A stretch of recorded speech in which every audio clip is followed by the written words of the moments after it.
Assalamualaikum warahmatullahi wabarakatuh. Pada kali ini kita akan belajar subjek pendidikan Islam tingkatan 3, bahagian fiqh dengan tajuk Qiyamul Lail Pemangkin Kekuatan Jiwa.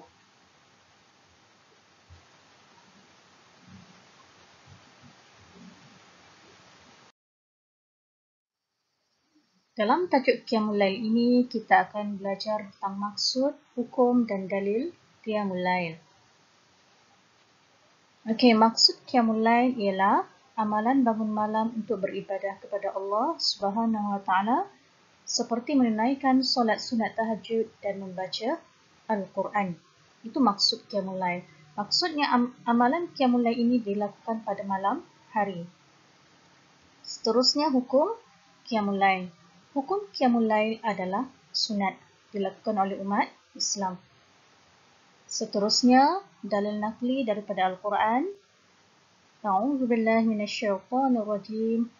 Wa minal laili fatahajjad bihi nafilatan laka 'asa an yab'athaka rabbuka maqaman mahmuda.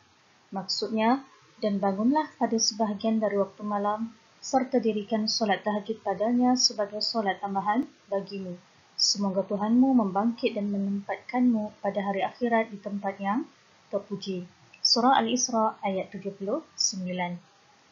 Amalan Qiyamul Lail merupakan satu amalan yang sangat disukai oleh Rasulullah sallallahu alaihi wasallam. Okey, seterusnya, apakah amalan-amalan yang boleh dilakukan semasa Qiyamul Lail? Antaranya ialah kita mulakan Qiyamul Lail dengan solat sunat tahajud 2 rakaat dan diikuti solat-solat sunat yang lain seperti solat sunat hajat, solat taubat dan solat tasbih. Antara tujuan solat sunat tahajud ialah untuk mendekatkan diri kepada Allah. Solat hajat pula untuk memohon sebarang hajat yang baik, sama ada hajat di dunia atau di akhirat. Solat taubat biasanya kita lakukan untuk memohon keampunan daripada Allah dan juga solat sunat tasbih. Solat-solat sunat ini biasanya dilakukan sebanyak 2 rakaat dan 1 salam.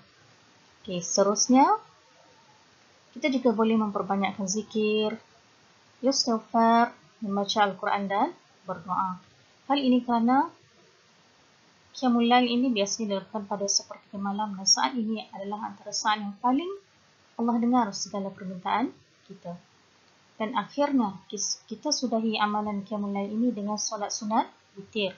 Dia berbeza dengan solat sunat tarawih. Solat sunat tarawih hanya dilakukan sewaktu bulan Ramadan saja. Manakala solat sunat witir juga dianggap sebagai solat sunat penutup bagi solat-solat sunat semasa Qiyamul Lail. Antara amalan-amalan Rasulullah sallallahu alaihi wasallam sebelum Qiyamul Lail, yang pertama ialah bersiwak. Bersiwak maksudnya membersihkan gigi menggunakan kayu sugi ataupun dipanggil sebagai kayu siwak. Amalan bersiwak adalah amalan yang sering dilakukan oleh Rasulullah sallallahu alaihi wasallam setiap kali baginda ingin melakukan solat. Yang kedua, Rasulullah sallallahu alaihi wasallam memandang ke langit sambil membaca A'udzu billahi minasyaitonir rajim. Inna fi khalqis samawati wal ardi wa ikhtilafil laili wan nahari laayatil liulil albab. Maksudnya, sesungguhnya dalam penciptaan langit dan bumi dan pergantian malam dan siang terdapat tanda-tanda kebesaran Allah bagi orang yang berakal. Okay, seterusnya kelebihan bagi orang yang mengamalkan Qiyamul Lail sepanjang hidupnya. Yang pertama, doa akan dimakbulkan oleh Allah Subhanahu Wa Taala kerana ia dilakukan pada sepertiga malam dalam keadaan sangat sunyi dan Allah sangat mendengar segala permintaan kita. Seterusnya, Qiyamul Lail ini boleh membentuk kita menjadi seorang hamba yang bersyukur. Yang ketiga, orang yang melazimi Qiyamul Lail akan mendapat kemuliaan dan tempat yang terpuji di sisi Allah Subhanahu Wa Taala. Yang keempat,